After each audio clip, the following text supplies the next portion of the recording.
So my name's Nick Henry, and currently I'm working on doing a lot of deal sourcing. Nice. How's that going? Yeah, it's going great. I'm using Deal Connect to get my deals sold.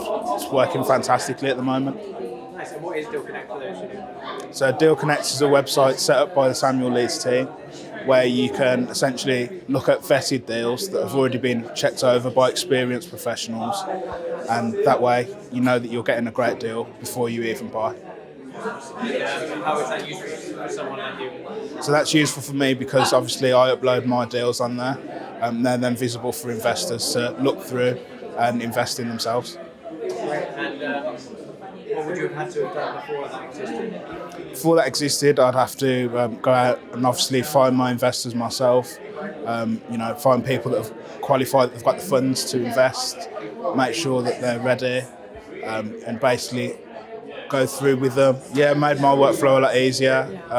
Means that we don't have to go out and find investors myself. And it also gives my deals credibility, but the fact that they've already been checked and stacked by someone that's a professional in the business. Awesome. And would you recommend that to other people who are like deal sellers and stuff like that? Yeah, definitely. I recommend that to people that want to get started deal sourcing. It just makes more sense, especially in the beginning when you haven't got a massive list of investors.